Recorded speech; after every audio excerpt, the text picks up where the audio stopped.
हम गिफ्ट को डिस्कस कर रहे हैं। हमारे सामने नेक्स्ट जो प्रेसिडेंट केस ला है उसकी जो साइटेशन रेफरेंस है 2021 MLD पेज जो है 1745 Lahore high court Multan bench की जजमेंट है। इसमें डिस्कस किया गया है para a gift evidence beyond pleadings.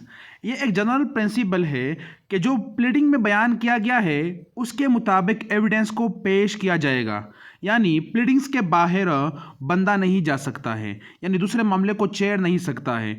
जो प्लीडिंग में बताया है उसके मुताबिक एविडेंस पेश करेगा, और अगर उसके मुताबिक एविडेंस पेश नहीं किया तो उसका केस जो है वो डिसमिस किया जाएगा या उसकी प्ली जो है वो रिजेक्ट की जाएगी।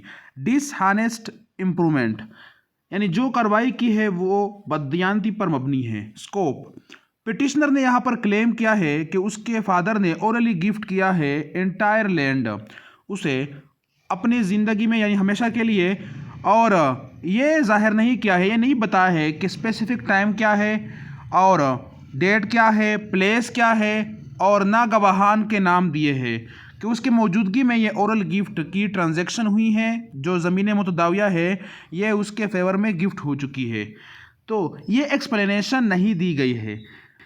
और जो पिटिशनर है had to prove the gift through trustworthy corroborative evidence but no such proof was furnished, यानी प्रेजेंट नहीं किया है, डिलीवर नहीं किया है with respect to offer acceptance and delivery of possession as such he had failed to prove the alleged oral gift.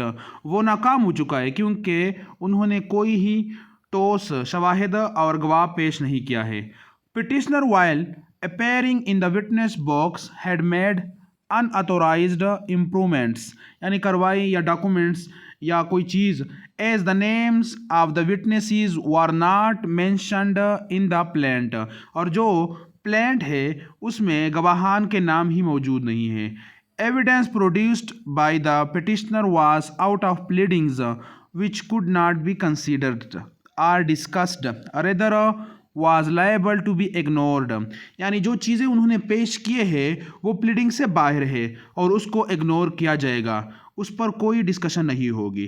while deciding the lease the suit revision petition was dismissed, तो जो petition दायर किया गया था उसको dismiss कर दिया और जो एपेलेट कोर्ट की जजमेंट थी उसको बरकरार रखा, या जो नीचे ट्रायल कोर्ट की जजमेंट थी उसको बरकरार रखा। लेकिन यहाँ पर एपेलेट कोर्ट की जजमेंट को बरकरार रखा है क्योंकि जब रिवीजन पिटीशन दायर किया जाता है तो एपेलेट कोर्ट के खिलाफ दायर किया जाता है, और जब डिसमिस हो गया तो वो जो जजमेंट है एपेलेट कोर्ट की वो स्टैंड हो गई।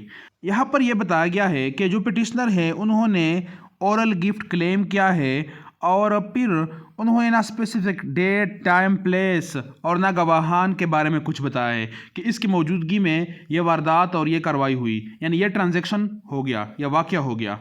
और शवाहिद भी इस तरह पेश किए हैं कि जो प्लेंट या प्लीडिंग से बाहर है, जो उसने अपने प्लीडिंग में नहीं दिया है उससे वो बाहर चला गया है और उसको एक्सेप्ट नहीं किया जाएगा।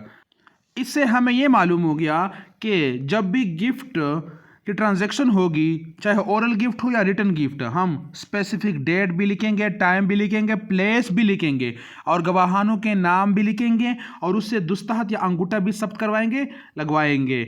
और फिर ये ऑफर एक्सेप्टेंस के बारे में भी कुछ हवाला या कुछ एक्सप्लेनेशन देंगे और डिलीवरी ऑफ पोजेशन के बारे में भी बताएंगे कि ये 3 शराइत इस तरह मुकम्मल हो गए। तो फिर जब ये ग्राउंड्स मुकम्मल हो जाएंगे तो आपका गिफ्ट वैलिड होगा। यहाँ पर ये ग्राउंड्स जो है या ये जो शराइत है वो वाज़ेह नहीं है या वो पूरे नहीं है, तो ये गिफ्ट जो है वो वैलिड नहीं है।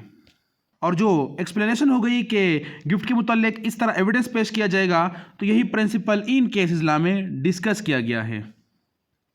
यहाँ पर पैरा बी में वही बेसिक प्रिंसिपल रूल्स बताए गए हैं कि वैलिड गिफ्ट जो है उसमें ये 3 शराइत होनी चाहिए, ऑफर, एक्सेप्टेंस और डिलीवरी ऑफ पोजेशन।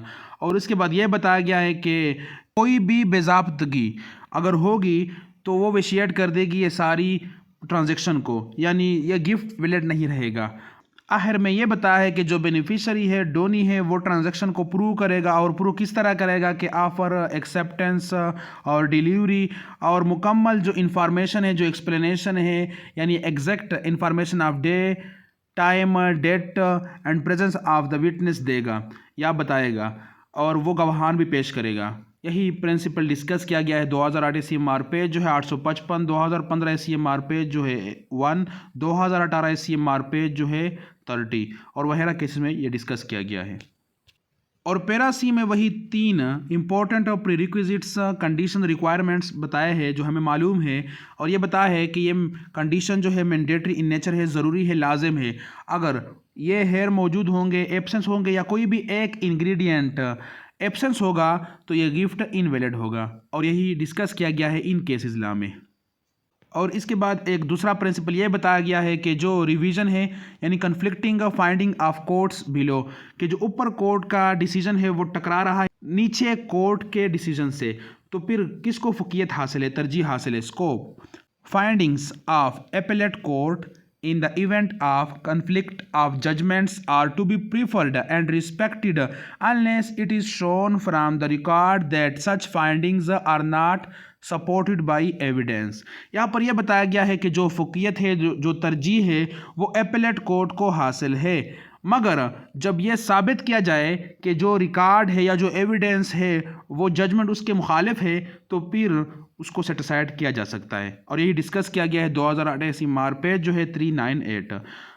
तो हमने इस केस लॉ में यह पढ़ा कि जब भी गिफ्ट हो या गिफ्ट की बात हो तो गिफ्ट को जो बेनिफिशरी है वो प्रूव करेगा और मुकम्मल इन्फॉर्मेशन देगा, और जो 3 इंग्रेडिएंट है वो बताएगा कि ये 3 इंग्रेडिएंट इस तरह मुकम्मल हुए हैं या ये वाक़या हुए हैं।